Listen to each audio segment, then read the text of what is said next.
বীরভূম জেলা পরিষদে পরিবর্তন করা হলো কো-মেন্টর। বীরভূম জেলা পরিষদে নবনির্বাচিত কো-মেন্টর হলেন বুদ্ধদেব হাঁসদা। বীরভূম জেলা পরিষদের সভাধিপতি কাজল শেখ জানান, কো-মেন্টর জেলা পরিষদের একটি উচ্চ পদ। এই পদ জেলা দ্বারা নির্বাচিত হয় না, রাজ্য নেতৃত্বরা এই পদ নির্বাচন করেন। তিনি এটাও জানান, নবনিযুক্ত কো-মেন্টর উচ্চশিক্ষিত আদিবাসী সম্প্রদায়ের মানুষ এবং আগামী দিনে জেলা পরিষদ পরিচালনার ক্ষেত্রে আমাদের সুবিধা হবে বলে তিনি জানান। নবনিযুক্ত কো-মেন্টর বুদ্ধদেব হাঁসদা আর কি জানিয়েছেন শোনাবো।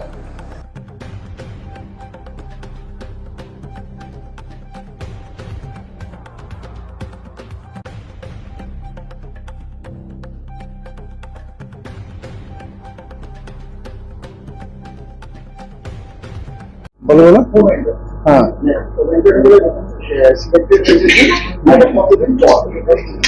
কতদিন পরে হলো আমি বলছি।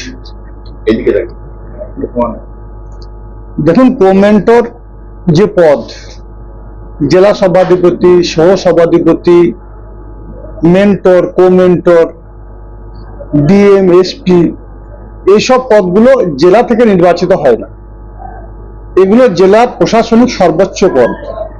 সম্ভবত এই পদগুলো রাজ্য থেকে সর্বোচ্চ জায়গা থেকে এই পদগুলো নির্ধারিত হয় এবং সেখান থেকে যাকে কো-মেন্টর বা এই পদে আসীন করেন তিনি সেই পদে থাকেন।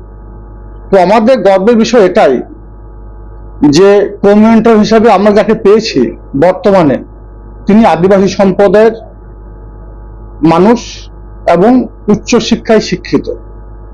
স্বভাবতই আগামী দিনে বীরভূম জেলা পরিষদ পরিচালনার ক্ষেত্রে আমাদের সুবিধা হবে এবং বীরভূম জেলার আদিবাসী সম্প্রদায়ের মানুষ যারা আছে তারা বিশেষভাবে উপকৃত হবে এই পদটায় ওনাকে আসীন করার জন্য। তার জন্য রাজ্যের মাননীয় মুখ্যমন্ত্রী মাননীয় মমতা বন্দ্যোপাধ্যায়কে নত মস্তকে প্রণাম জানাচ্ছি যে জাতি ধর্ম মতামত নির্বিশেষে সকল সম্প্রদায়ের মানুষকে এই ধরনের উচ্চ পদে আসীন করে তাদেরকে সুযোগ দেওয়ার জন্য। আমাদের ত্রিস্তর পঞ্চায়েত কাঠামো যেটা, সেই কাঠামোই সব থেকে হচ্ছে গুরুত্বপূর্ণ, যেটা হচ্ছে সর্বোচ্চ স্তর হচ্ছে জেলা পরিষদ। তো স্বভাবতই আমাদের সভাধিপতি সাহেব বললেন যে এই যে সভাধিপতি, সহকারী সভাধিপতি, মেন্টর, কো-মেন্টর এই পদগুলো কিন্তু একেবারে মনোনীত এবং এটা রাজ্যের সর্বোচ্চ যে পর্যায় সেই জায়গা থেকে কিন্তু মনোনীত করা হয়। আমি ধন্যবাদ জানাবো আমাদের বাংলার মানবিক মুখ্যমন্ত্রী মমতা বন্দ্যোপাধ্যায় মহোদয়াকে, আমাকে এই গুরুভার এবং আমার প্রতি আস্থা বিশ্বাস রেখেছেন, তার জন্য ওনাকে অনেক কৃতজ্ঞতা এবং প্রণাম জানাই এবং জোহার জানাই।